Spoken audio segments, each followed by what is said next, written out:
Right, folks, top of the hour, 9 o'clock, Thursday, the 24th of September, Heritage Day in South Africa. Big welcome to everybody here this morning. Virtual Trade Fair.africa.global, get that one right. Virtual Trade Fair.global kicks off live on Facebook, live here on Zoom, and special welcome to everybody who's joining us on Zoom and the folks that'll join us on Facebook Live as well. Welcome to you all. My name's Ivan Anderson. I'm one of the founders of the Fourways Community Chamber of Commerce, also one of the folk behind the Virtual Trade Fair.global. And so the team and I have a really special welcome for you this morning. And our keynote speaker is a man who probably doesn't need too much introduction, but I'm going to introduce him anyway.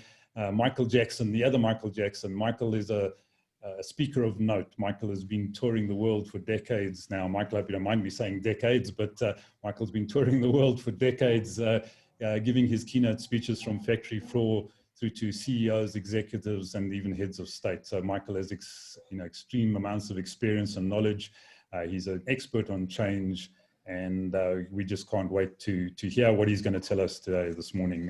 He's a real specialist in his game, and it's a real privilege for us to have Michael kicking off our Virtual Trade Fair.global this morning. So I think with no further ado, Michael, I'm simply going to hand over to you to take it away for the morning. Well, thank you very much indeed. First and foremost, let me share my screen with you. It's a pleasure to be with everybody, both here on Zoom and also live on Facebook. As you say, a public holiday, Heritage Day here in the middle of South Africa. I believe we've got people watching in from around the planet, which is very cool. And my role is really to help you kick off your virtual trade fair and get you into the mood, I guess. And to do that, sharing my screen with you, I wanted to talk to you this morning a little bit about innovative thinking and the way in which we need to think about business going forward in the new world of work. It's a crazy time, as we all know, and I think we all remember last New Year's Eve when on December 31st, 2019, we were all, wherever we were around the planet, celebrating with friends and family, going, come on, bring it on, 2020. It's all going to be here for us. The year of plenty, the decade of plenty, if you will. Science fiction writers have long used 2020 as the time when everything would be rocking and rolling around the scenario of a really cool planet for us. It was meant effectively to deliver the future. And we all thought we were moving into, because of our own lifestyles and where we've come from, literally a more tech smart, seamless, better connected planet that awaited us all. And nobody could have predicted what was going down in terms of where we are today. We'd been used to change for some time, which is something I've spent my career studying. In our lifetimes, technology has just delivered faster and faster change for us right around the planet, even though this image shows you an image of the moon, because I wanted to take you back to 1969 when Neil and Buzz first set foot upon that lunar surface. And ever since then, it was almost the blueprint for faster and faster change in terms of where we were. The recipe has been enormous. Straight after the moon landings in '69, the decade of the '70s rolled into a world of computing, and personal computers landed on our own desks. Into the '80s, we got into mobile telephony, even though it was very primitive and Spartan back in those early days. We got Wi-Fi in the 1990s, which constantly amazes my kids that I can tell them proudly that I'm older than Google, and they're still not sure whether to believe me or not. But, all of this technology was pushing an awful lot of what we went into in the start of the new century. A lot of collaboration in terms of people coming together. This globalization concept was really born in our mindsets and led our thinking even right up to where we are today. And into the 2010s, when convergence was the buzzword, everything was coming together, better, faster, cheaper. It was all leading up to this amazing time. We're into cyberspace now, we're into 2020. So quite frankly, after that recipe cooking away in our lifetimes, and we've seen more change than any other generation that's ever lived, we were simply expecting business as usual, no matter what area you were in of business or strategy, management, sales, planning, communication. And we all sadly failed to predict the future. If you've answered that question from that famous HR interview question, where do you see yourself in the next 5 years? If you've asked and answered that in the last 5 years, you got it wrong, as did everybody around the planet. It was a strange scenario. And, in terms of where we've come from, I need to sort of set some psychological parameters here. Everything we take in our experience and look at the experiences that I've just shown you now literally shape your beliefs, and those beliefs become your behavior. And it's kind of weird that we stuck as creatures of habit in the same old situation because our behaviors influence our actions. So all of it is where we've come from, which is why we're experiencing this monumental crisis in terms of the lockdown with the pandemic that we're facing at the moment. We're bound by what we know, and that's our tired, I'm sad to say, familiar patterns, where literally we find ourselves driven by routine. Prior to lockdown, we were all leaving home at much the same time every morning, getting stuck on the highways and byways as we traveled to our place of work, and we were in traffic, which we moaned about. And I find it bizarre when people in the past moaned about traffic, because you were the bloody traffic, which is a rather extraordinary way of looking at it. We were all doing the same old, same old. We've studied psychology around the world since the early 17th century, and the way in which we learn and unlearn things is going to be crucial to what happens into our future. We start, in the case of learning anything, in what psychologists call a state of unconscious incompetence. Basically, we don't know what we don't know. And then we learn the process and we try and master a subject or a task. And we move into that realm of conscious incompetence. We are aware of what we don't know until we master it. And we're apex predators as humans. We're top of the food chain here. So we ultimately reach that stage of conscious competence where we can do things very, very well. Sadly, that conscious competence phase within us doesn't last terribly long, because as humans, driven by our experiences and our behaviors that become our lives and our routines, we very quickly slide into unconscious competence, which is most of where the world sits on any given day, literally unaware of what it is that they know. Now, in the olden days, they used to say, strive for excellence. Conscious excellence, as the psychologists would deem it, was something that they told you would take 12 to 15,000 hours of continuous practice. And in fact, that's not strictly true, because, when you look at somebody like a Formula One racing driver who might be at the top of their driving game, yes, they've put in the hours consciously practicing. Unlike ourselves, who switch off 2 weeks after passing our driving test, they've put in the hours, certainly, but they also had a natural affinity and a bent towards it. And what I believe is much more important than striving for this so-called excellence in this day and age is that we should be pulling ourselves back one level and getting into that state when we first mastered a subject, when we were conscious and when we were competent. And if we can put ourselves back into that mindset, we stand a lot better chance of moving forward and going beyond what the pandemic will change around our lives. It's hard to do. When you think about what's going on at the moment, global flashpoints largely leave us unmoved or awakened. We think that they do, but we're driven by routine. So when you look at stuff that's happening, like, the trade and the market situation at the moment, we look at it in short term rather than long term. We look at politics in the same way, with the election of the American president coming up in a few weeks' time.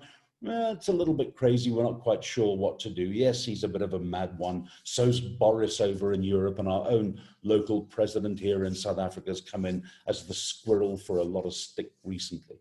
But, other big global flashpoints like immigration and migration of humans is massive.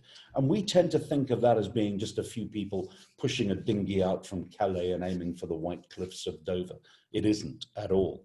The other big issue in terms of our unconscious ability is things like the environment and what we're doing in terms of the environment. We're paying a lot more lip service to that kind of scenario at the moment, but it comes in and out of our conscious and we're not overly too concerned, to be honest. Nor indeed with protests, whether it's in Hong Kong or the more recent issues of Black Lives Matter, taking the knee at soccer matches, raising your fist. Will it change anything? I'm promising you now that it won't, because literally our attention spans before we slip into unconscious competence are incredibly shallow. Whether it's the explosion in Beirut, remember that?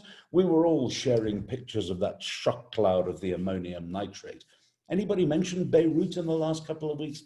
I didn't think so unless you live there. And you see what happens around that is that we've got to start thinking about our world. Because of our short-termism, we've missed the massive changes that have already happened in economics, political styles, and trade, the shifting balances of power. And it's almost amazing, really, when you think about it, that and study it, that the pendulum has swung literally across our planet from west all the way across to east in our lifetimes. And yet even something as major as that, we have largely missed and don't take into account and change our operations or our practices because of it. You know, let me give you an idea here. There's 37 megacities in the world right now. 22 of them are inside that yellow circle. And you won't be surprised to hear that some 63% of global growth and trade comes out of that region. You know, you can think about it now when you're being a little bit conscious about it and go, oh yeah, that makes sense. But we've never really asked the question about, you know, why the Chinese in particular have led and changed an entire world infrastructure. Because when you look across at America, even with the rantings of the Donald, America has only been responsible for 11% of global growth up to the pandemic. And when you look at Europe, with or without Brexit, literally at that level, 4% of global growth. It's crazy, really, isn't it? Our world seems to have shifted dramatically. And then comes a black swan. Now, the definition of a black swan is a sudden, unexpected event that changes everything. And in our case, I don't even have to say the two words. We're all sick and tired by now of hearing them and wishing it away like it just will come and go. You know, let me give you an indication of how quickly this will come and go in that particular regard. We've had two black swans in our own lifetimes so far. Black Monday back in the 1987 era, when there was massive risk-taking on high stocks, caused world global financial markets to collapse. And it took the world to recover, not the new normal, not normal, just to recover. It took well over 398 days for the world to get back to the levels it had been trading at prior to that black swan landing. When you jump to the more recent black swan, the global financial crisis, 2007, 2008, with the subprime fiasco, as it was called, people running a pig into a stock market and betting on it and taking massive risk stakes on unattainable mortgage payments. The global financial crisis of 27, 28 took us 1,022 days to recover from. Now, I'm softening you up, as you might be able to tell, because the coronavirus pandemic, to get back to the numbers that we had prior to corona, prior to the virus itself, think about the end of 2025. You and your business right now are going to have to survive and thrive between now and 2025 before global markets get back to what it was that they looked like prior to the virus leaking out of Wuhan. It's crazy. So the system that we're all in right now is one probably what we call the fight, flight, or freeze or information overload scenario. We've all had the anxiety. And anxiety theory says a mammal, a species like ourselves, when confronted with too much information, chooses one of three patterns. It will take flight, it'll stand and duke it out and fight, or it will freeze. And normally with information overload, the first trigger system is that of freeze. Now, here's a picture of Clyde Beatty, 1920. He was a lion tamer, very much out of favor, and rightly so today. You don't find circuses very much, and you certainly don't find lion tamers. It's just not the right thing to do, as we now know. But 120 years ago, this was Clyde Beatty in his prime. He was a remarkable lion tamer. He didn't just go into the ring with a whip, which is what most lion tamers of their time did. He took in a bentwood dining room chair. And he knew, Clyde, because he studied a little bit of psychological theory, that, as he said then, when you face all four legs as a lion, moving around and waving in front of you, there's information overload. There's too much going on. He survived to the ripe old age of 69, long outliving any other lion tamers of his ilk. And he knew that the lion would freeze with information overload. Freezing. Sound familiar? Yeah. What did we have when our governments froze? We had lockdown. In fact, 3 billion of us around the planet were placed into lockdown in recent times. And that clearly meant our work-life routines were utterly disrupted. And of course, they irritated you. In fact, you were pissed off. Let's face it. We'll look at that at some level in a moment. So it's kind of intriguing, that we saw social media erupt, the voice of everybody, the voice of terrible stuff going on around our planet right now, I guess, social media, which was meant to be a universal panacea and give us all a globalized voice, but it gave the school bullies a globalized voice too, and all the people that we don't like and all the bad things as well. That's the subject of a different presentation that I'll talk about. But clearly we all went crazy and we erupted. So the governments, being out of their depth around the planet, didn't know what to do, so we always fall back on something that we think is a little bit more intelligent, and we called in the science. And science is prevailing right now as we sit here this morning on this particular event as well. It was cool because governments could abdicate their leadership. It's the scientists, they said, we'll call them in, and if they get it wrong, it's not us, it's them. And sadly, not only governments froze, but business froze too. Business leadership all but disappeared. We expected people to lift and shift their desktop, their laptop, just go home and work for those of you who could, and just get on with it. We'll just change the situation. We'll be in lockdown for about 3 months, and then don't worry, we'll bounce back and things will be as they were. That's not business leadership. In fact, it's business abandoning everybody in that particular regard. And we're stumbling around through this world at the moment. There are winners emerging who have adapted swiftly. And if you're going to adapt your own business, you need to do so too. Last year, I spoke at 186 conferences around the world. I stayed in 190 hotels last year. This year, I've been in 17. I'm broadcasting to you this morning from my dining room. Remarkable, isn't it? Things change. So business leadership disappeared. And I love this guy. Milton's a bit out of favor now. He was an economist that had his heyday in the 1970s and 1980s. He was the one who said, greed is good before Gordon Gekko did in Wall Street. So Milton might be out of favor, but I still like one or two of the things that he said, especially this quote. The government's solution to a problem, he said, is usually as bad as the problem itself. Nothing's changed, clearly, in 50 years because we called in the experts. Now, if you Google expert, it'll tell you it's those who know. Really?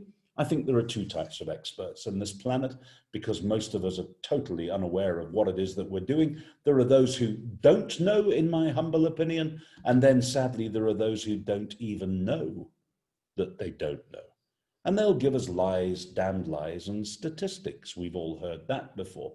How's this though? When it comes to expert predictions, it's now been worked out that you can take a chimpanzee, put a dart in its hand, ask it to throw the dart at a dartboard, and it will hit the bullseye as many times as so-called expert predictions come true.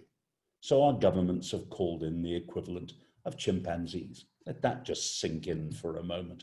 Whilst everything changed completely in our lives, and we've been through all of those negative human responses of ignorance, disbelief, uncertainty, confusion, and anxiety about where we find ourselves today. Why? Because we don't like change. And when you look at the classic Kubler-Ross change curve, which is a curve of grief, it says you go from A to Z very quickly on a straight line, but as humans, we take this huge curve and drag ourselves through something that runs often 3-4 times longer than the process should take. We know we want to go from virus to vaccine in the world. And we're hoping, against hope probably, that there'll be a vaccine by next March, April, if we're lucky. Watch the shares in the pharmaceutical companies. Watch the Oxford vaccine, watch AstraZeneca in particular. Oh, and if you're looking for shares, although I can't really give you share advice, I'd be buying shares in the people who go and clean offices right now because your office is filthy and it's got to be decontaminated as well as cleaned. Anyway, I digress. We want to go from virus to vaccine. What happens? We have denial, first and foremost. We know that we're angry with the virus. That comes next. A little bit of anger seethes through. We're fearful. We don't know whether it's safe to go out. But should we stay in? Should we go out? Will there be herd immunity? All of this stuff that drags us further and further down the curve until we reach a point of acceptance.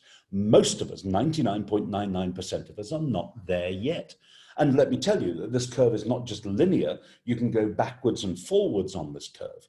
You know, when your government bans alcohol, as the South Africans did recently, or banned smoking because it's bad for COVID patients. I mean, all of these ridiculous things make you go backwards and forwards. You know, when Boris tells you to go out and eat in restaurants, but then says you can't have more than 6 people in your home. Are you surprised now that people in Britain are getting out of their homes and meeting more than 6 people in restaurants? I mean, these rules are ridiculous because the governments don't have a bloody clue. We're all hoping, of course, that some hope will emerge. The storm will begin to pass. Are we through the worst of it? Will we see some progress? And boom, we'll all be leave again, apart from the anti-vaxxers, that by the time we get a vaccine, we're safe and we're out there. All of this stuff is just distraction to where we really are. Let me tell you what's accepted now in terms of the numbers and why the recovery will take more than 5 years. We're looking at the worst recession since the 1930s. That's real. There are over 200 million jobs that have been added up that have been lost so far, and a further 1.2 billion humans out of 8 billion are deemed to have jobs at risk. Global trade right now is down a minimum of 20%. And when you look at the numbers, America, serious trouble, down 3%, Europe, down 6%, Africa, down 7%, and even that Asian giant is only at 1.2% growth. And that's because it comes off the back of an extremely strong growth market prior to the virus.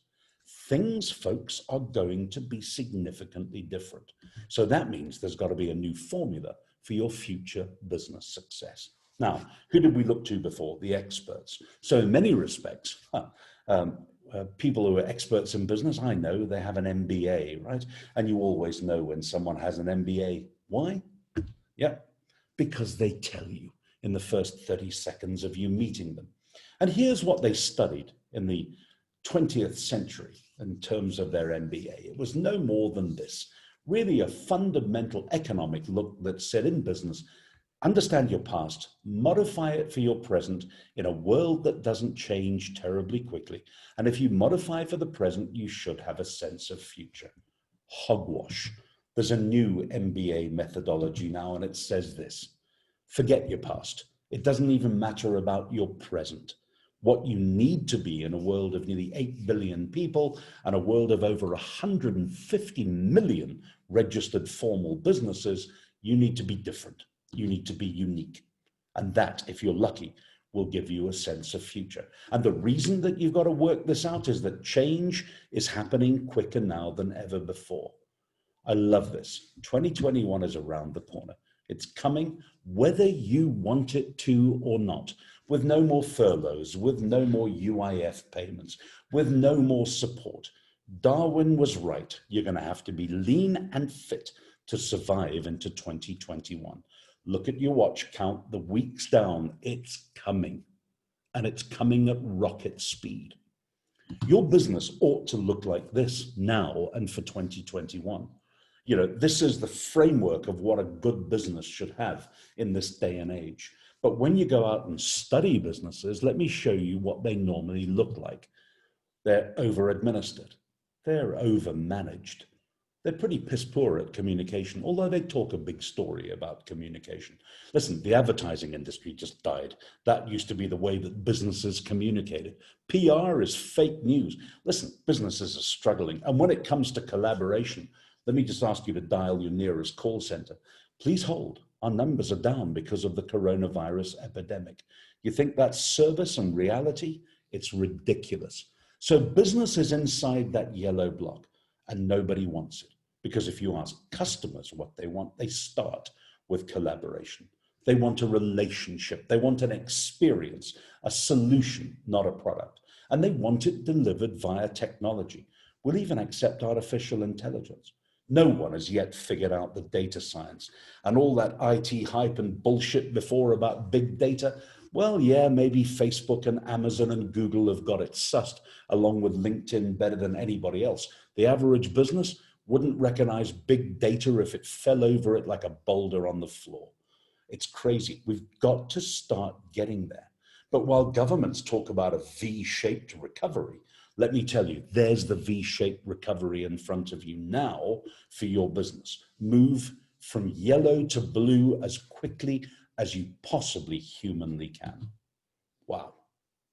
It needs a new business focus, a wake-up call, because it doesn't matter where you are on this planet right now. One of the key things that you need to understand from what people say is they want engagement, and that comes from communication. You're going to have to refocus and understand your priorities to align your business to line up with where markets are. And that means unifying everything in your process. You're not a standalone anymore. You're part of a connected chain, a nature of business, if you will. And if you're standing out like a sore thumb on your own, you'll be cut down with the rest of the crop that burns. You need to adapt. And you need to start thinking about best practices in a way that the market wants them, not the way that you believe that you should be delivering them. You should be out there talking to people. Because if you're going to deliver your business in terms of 2021 and beyond, it's going to have to be a driven process. And it's got to be something that you start developing right now. You know, we came out of a period of amazing slack. You know, since Neil and Buzz landed on the moon, we've seen business get together with more customers and more technology. That makes sense. We understand that.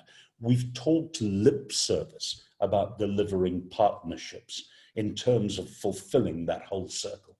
Well, let me tell you where we are today, and it's going to get worse. We're in a situation right now where we have more connected people than ever before. We have people now who tap on glass and expect instantaneous. They're engaged, they're involved, and they want more connected things that are instant, that are available, and that are secure. It needs agility, and that means a new form of leadership. You don't have to call in the experts. You don't have to freeze. You've just got to go and talk to people. So what's holding us back from discovering these opportunities? Our behavior. Yeah, the sum of all our experiences and the things that we've done. We believe right now that we're in a tunnel, that there could be, if we're fortunate, light at the other end of the tunnel. But if you look around you now, ladies and gentlemen, there is light everywhere. The tunnel is not the illusion. The light is not the illusion. The tunnel that you've created for yourself is the illusion overall. We've got to start thinking differently about our stuff. We've got to start reprioritizing. Do you understand the difference between urgent and important? Well, look, some things are highly urgent and highly important. So we'll put those in the top right quadrant. Those are things that we should be learning about. And I'll unpack this in a second for you. Then when you've dealt with the highly important and highly urgent stuff, there's going to be stuff left over that's still highly important, but slightly less urgent. And this is an area that we need to go and look for things. Remember, I'll unpack this for you in a second. Not terribly urgent, but a little bit more important, things we have to live with, and stuff that's neither urgent nor important is things that we have to let go. Right. So here's a business mantra for you. Learn, look for, live with, and let go. What's highly important and highly urgent that we should be learning about? It's not rocket science. It's people, our customers, our partners, the market. That's what we should be learning from and with right now so that we can then go and look for the new ideas, the opportunities and growth. Don't put those first.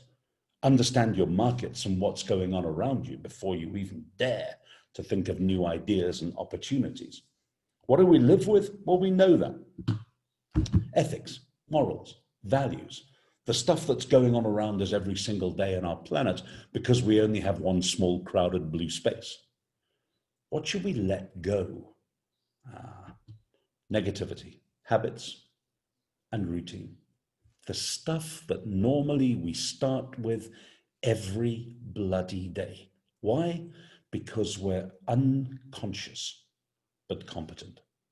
We just don't know. We get up and moan about the traffic. We moan about the weather. We moan about our routine. We moan about it being destabilized. We moan about working from home.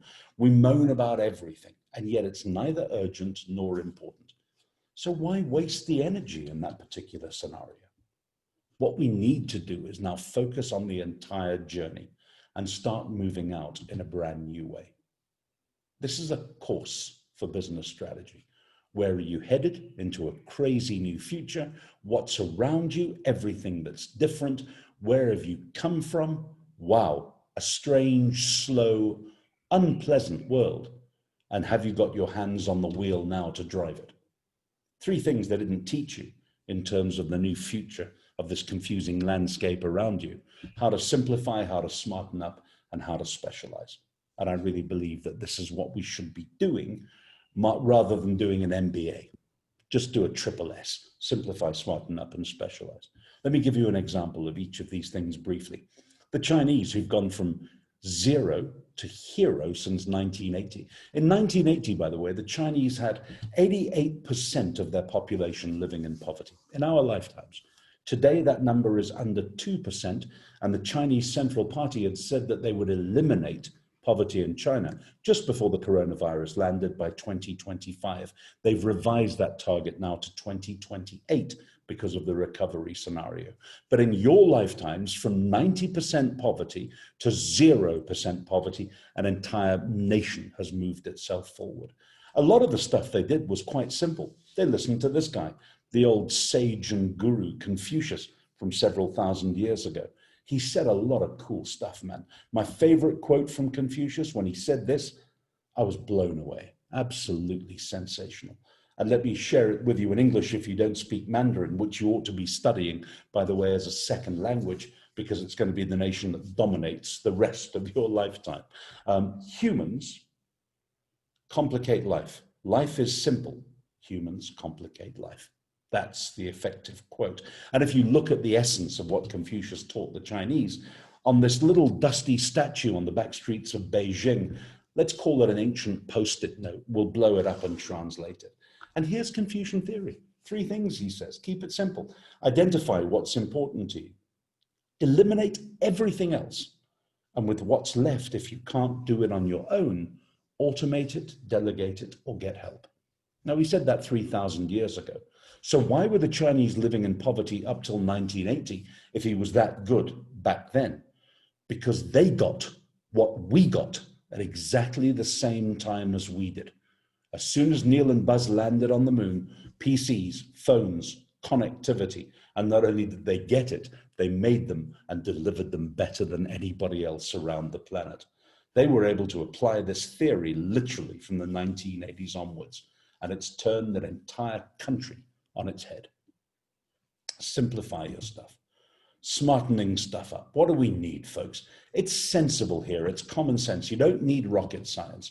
You need to be awake to networking, technological know-how, people, ideas, their behaviors. Understand those things, and you'll get into the prerequisite framework for success.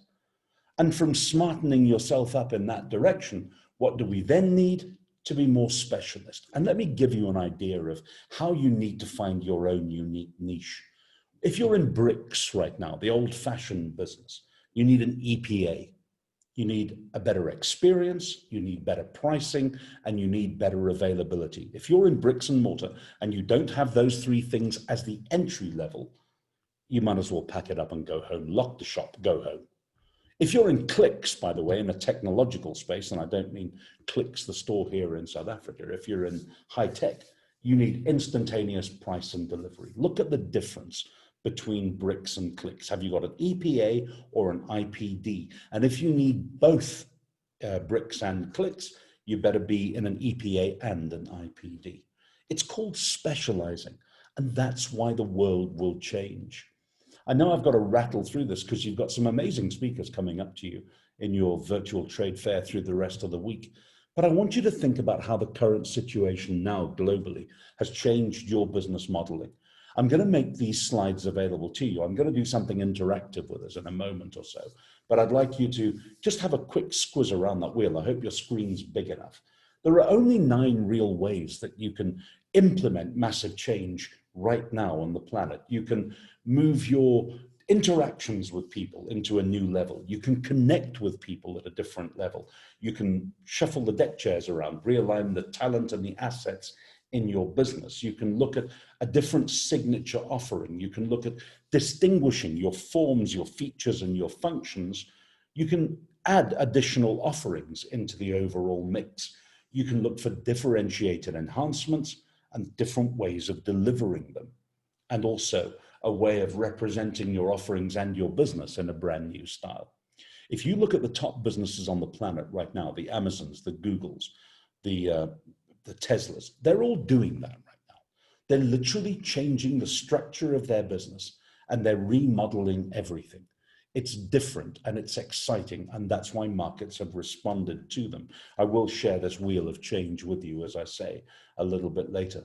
But we've got to start thinking about what's holding you back again. Remember, it's the tunnel.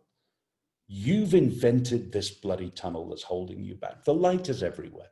You're living on a planet where people are living longer, even with the bloody virus. They're living longer, they're healthier, they've got more money, there's more market, there's more opportunity, there's more of everything. Our generation has seen more change right now than any other generation who's ever lived. But we get stuck in unconscious competence. We think it ought to be the way it ought to be, going backwards. Kind of crazy. We need to think differently. And I want to show you how we can do that now, by the way, in terms of thinking differently. I'm going to ask you to get involved and just go onto your phone. I'm not going to give you an app. I'd like you to go onto your mobile device right now and just go onto a website, www.menti.com, M-E-N-T-I. Just grab your phone for me, if you will. It's a website. It's not an app. It uses less data than a WhatsApp message. Please don't worry, wherever you are in the world, it applies to all of you. Go on to www.menti.com and it'll pop up a screen that'll ask you for to enter a code. Your code is here. It's 376441. So just do that quickly for me, whether you're watching this on the Zoom call or on Facebook Live right now. Just go on to that particular question and it should pop up with a little first thing that says, what word springs to mind? One word that springs to your mind after listening to the presentation. Just pop a word in and this would build up a word cloud of all of your answers that we can look at for later. Because, hey, it's important that we talk to you rather than the other way around. So if you can see that word right now, go into that word for me, if you will, please. Have you all got that coming through? There we go. It's building a word cloud for us in real time. And what I'm going to do is I'm going to present this very quickly for you now and put it onto my other screen. Oh gosh, now this is challenging me a little bit. Let me sort my life out here. We go back to Zoom. I want to, your words are coming in. Thank you very much indeed.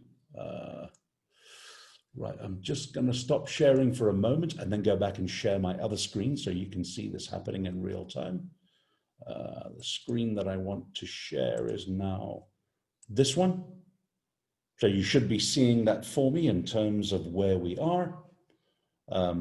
Inspiring, amazing, innovative, challenging, exciting, consciousness. The more words that come through, the bigger words through. Now, this is a great way of talking to people, by the way, that literally just gets you into real-time discussion. So whether you're in London or whether you're in Londolozy, doesn't really matter. As the words come through there, you're starting to see a little bit of what it is that we ultimately require. So now let me go back and I want to now try and bring up my next question for you. Let's just see if I can get this rolling. Here we are, because I'm greedy now. Now I want your input. Please, will you rate the presentation for me? It should go onto your next screen on the Menti website right now. You should see that the presenter has changed slides. Drag those things across the blue, the yellow, or the green button. Please rate Michael's presentation. Oh, look at that. I'm scoring quite well at the moment from 2 of you. Thank you. At least my mother and my wife are watching. Thank you very much indeed.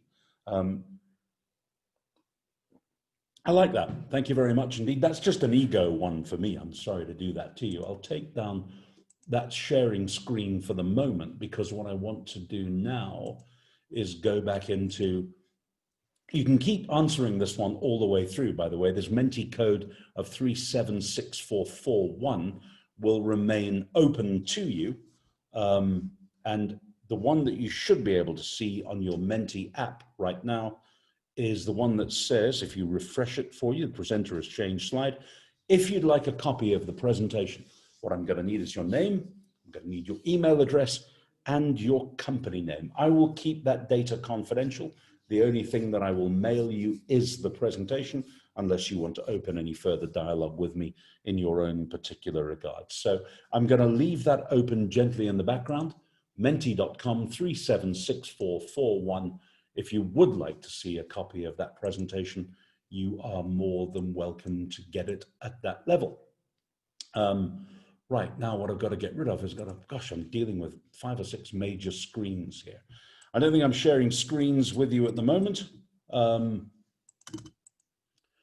Let's see that's pretty much me for the opening session, by the way.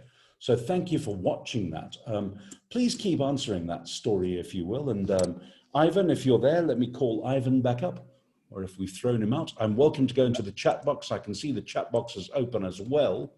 Thank you, Ivan, for sharing that code. Please go through all of those comments. Thank you, Trevor, those words. What would have been some alternative solutions to dealing with the pandemic? Geez, Lee, I wish it was all herd immunity. You know, it's so strange. Look, we've got to get a vaccine for this. There's no doubt about it. We need a vaccine for the virus. Although the Swedes have been very, very brave, you know, with herd immunity. They didn't go for massive lockdown like people such as South Africa, or countries such as South Africa and New Zealand and Britain has to a slightly lesser extent. You know, I think what we've got to be is we've got to be sensible. You know, here we are, we're talking about big data in my presentation, and yet it's 2020, and we're telling bloody people to wash their hands. Why? Because we're largely unconscious. You know, we're just unconsciously competent. You know, we know that we should wash our hands and we don't.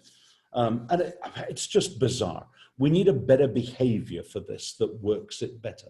But, you know, do I like the changes, Lee, that it represents? Wow, yeah, absolutely I do. I think it's phenomenal.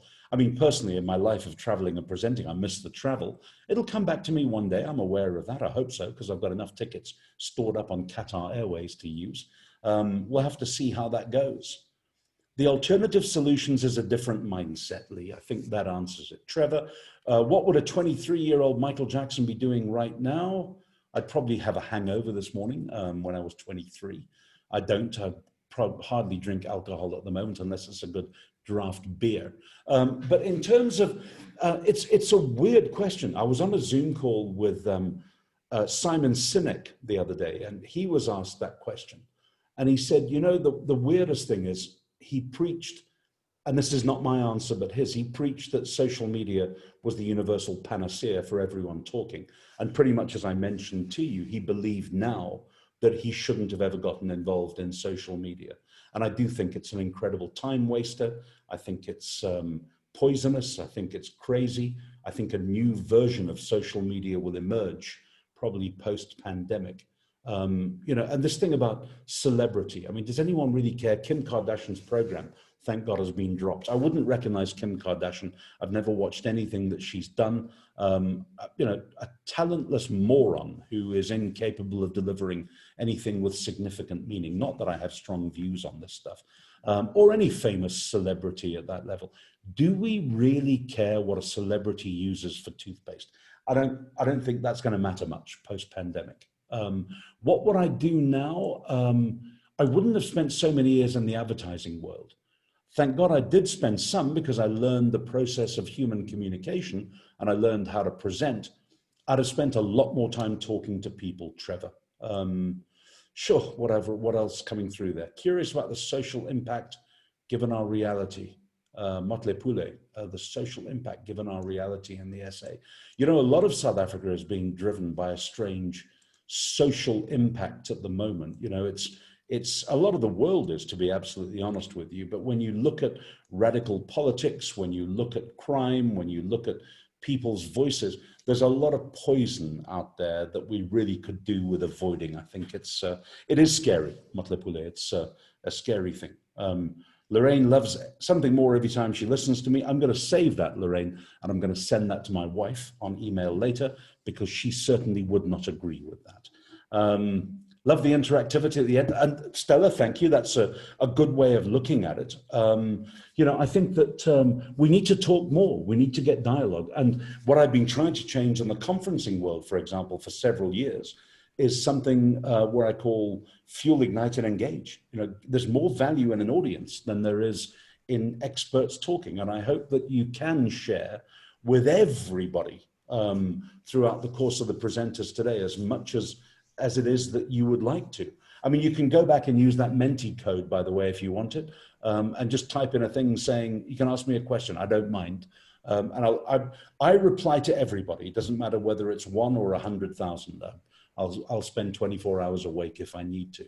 Lorraine, you're right. Marshall McLuhan did warn us in the 1970s, although shock tactics don't always work, do they? As we know that. Any books that you would recommend, Dean Joubert? I've got one, Dean, and it's called Rework. It's probably the best business book of the last 3 years. Rework, a one-word title. And I know you're going to bloody ask me this now, so I'm going to have to Google who wrote it quickly. Rework. I bought 25 copies and gave them all away. It is written by Jason Fried. It's spelt like fried, like Kentucky Fried Chicken, F-R-I-E-D. Rework. It's got a picture of a scrumpled up piece of paper on it. 92% of people on Google have loved it. It is a series of stuff and ways to make you think that will literally change your mind about a whole bunch of stuff. It is absolutely remarkable.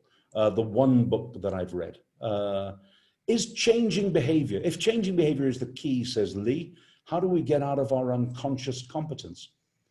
We need to wake up, Lee, and it's the strangest thing. Let me use the example of learning to drive a car. When you passed your test that day, when you were examined to see if you were conscious and competent by a driving examiner, he or she tested you. And when you heard those words, congratulations, you passed. Man, it felt good. You wanted to tell your friends, your family, the whole bloody world, here I am, I got my driver's license. Woohoo! For 2 weeks, you were the best driver in the world. You were pulling up the handbrake at stop streets. You were indicating when you were turning left or right. Even if you were driving a BMW, Lee, you were indicating. Now, it's remarkable that 2 weeks is what elapses in our brains before we switch off. And our thought process is, next, bring it on, I've mastered that. How many people do you see down the highways and byways now sending a WhatsApp or a text message or an email, God forbid, at 120 kilometers when they're driving down the freeway? Because we're apex predators, man, we're top of the charts. We switch off unconsciously. We've got to go back and get in touch with ourselves and that feeling of excitement that we had. Here's another version of that. When you got your job, okay, or you started your business, whatever it is that you're watching on right now. The day you signed your employment contract or the day you got the business papers through, you were like, woohoo, changed the world, they've hired me, started my business. Did anybody wake up feeling that way this morning? Because if you didn't, probably more than 2 weeks have elapsed. It's kind of crazy. We need to go back and find our own levels of excitement. Look for the light, not the tunnel. Ellie Lowther, do you see the new way forward being more inclusive than pre-COVID? Sadly, I don't. And I think for the vast majority of people, unless we wake up, Ellie, I think that, more inclusivity has got to come from more awakeness. And I'm not going to use the term woke because I don't want to be into that term woke. I don't like it and I don't use it. I think we need to be awake. And I think most people in their unconscious state, when you get into your car and go to breakfast or lunch or dinner next or drive to anywhere, 99% of you will have passed their driving test older than 2 weeks ago. Look at the state of unconscious driving. That's the level that it's at. But if you want to steal any market, You can go back in and literally steal anything at any level by being conscious and awake. So if you want to be more inclusive, make it happen for yourself. The world's not going to change it. Doesn't matter how many times footballers take the knee at Premier League matches or anything else for that matter. Next, bring it on. You know, we're already unconscious to the whole bloody thing. Ellie Lathergan, do you see the new wave? Oh, that's inclusive. Matla Pule. Your thoughts on the social dilemma? I watched it the other night. I think it's overacted. You know, yes, of course, when you look at how people scroll down their phones and the way that it's been designed. Remember that phrase, I've used it before, I saw it on the social dilemma. If the product is free, it is not a product. You are the customer. They are using your data. And all those stupid quizzes on Facebook, you know, your favorite dog, your favorite movie, it's all shit.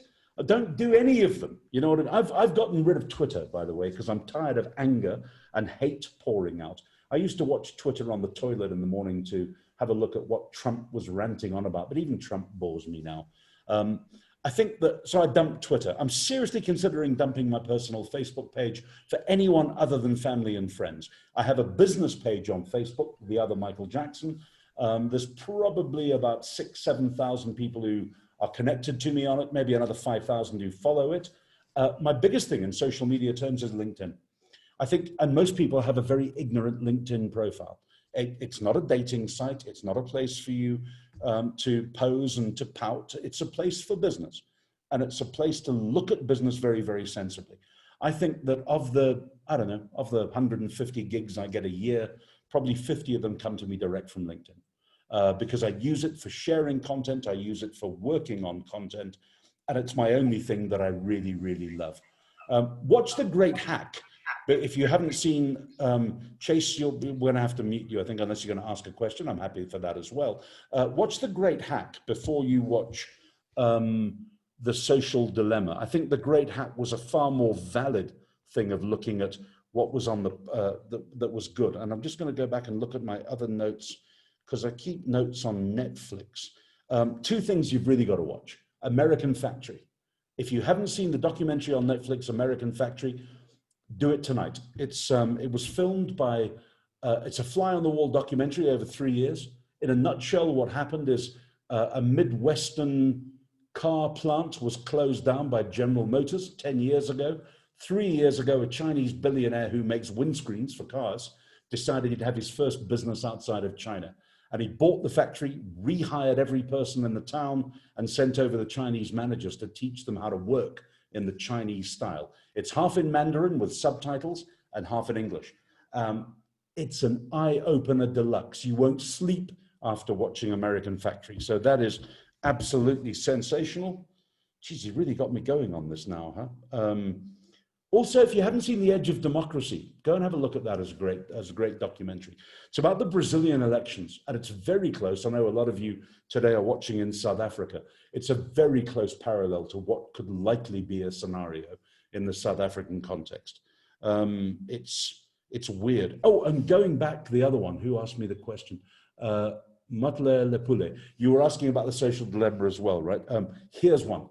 I've never said this before on a Zoom meeting. Go and watch, for the power of social media, go and watch Don't Fuck With Cats on Netflix. If you haven't seen Don't Fuck With Cats, it is remarkable. Ellie, you're nodding. I can see that you've seen it, right? God, that's just a remarkable one. Yeah, those will do for the time being. Okay, in a world of information overload, it's good to have recommended reading and watching. Thank you. Lee, you're welcome to that. And Trevor's saying he has so many more questions. What is it, 9:53? I've got about 4 minutes left before you throw me off and some other headless corpse is going to float up and talk to you. Can't be me for longer. Ivan, let me hand back to you, sir. I'm happy with anything. If you want to ask me anything, you can mail me, michael@theothermichaeljackson.com. That's my website, theothermichaeljackson.com. Feel free to mail me, have a chat with me. Happy to chat. Thank you for indulging me this morning. I got dressed up, especially, or you can't see because I got a dark background now. But thank you. I really enjoyed it. And I wish you a very pleasant event and a really cool day. Thank you very, very much indeed. Ivan, back to you, sir. Michael, thank you very, very much. Absolute pleasure having you on this morning. powerful stuff that you've given us. Lots of stuff to think about. As Trevor said, we could probably carry on asking questions all morning, but we do have a schedule, unfortunately, to stick to, and our next speaker is already on the call. So Sally, morning. Well,